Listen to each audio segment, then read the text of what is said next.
شما به انگلیسی پاسخ دادید جواب این سوال رو، ولی من فکر میکنم که اصل ماجرا باید به فارسی گفته میشد و اون وقتی است که صحبت درباره پادشاهی خواهان میشه و نحوهی که دارن نگاه میکنن به شما، نگاهی که دارند و درخواستهایی که دارند و آینده‌ای که برای ایران تصور میکنن.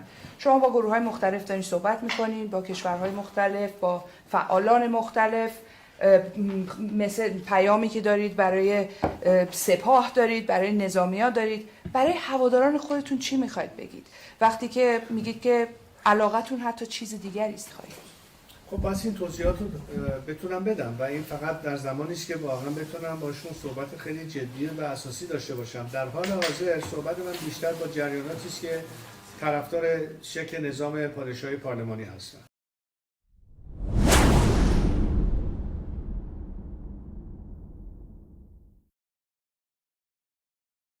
نه سلطنت، نه رهبری، دموکراسی برابری.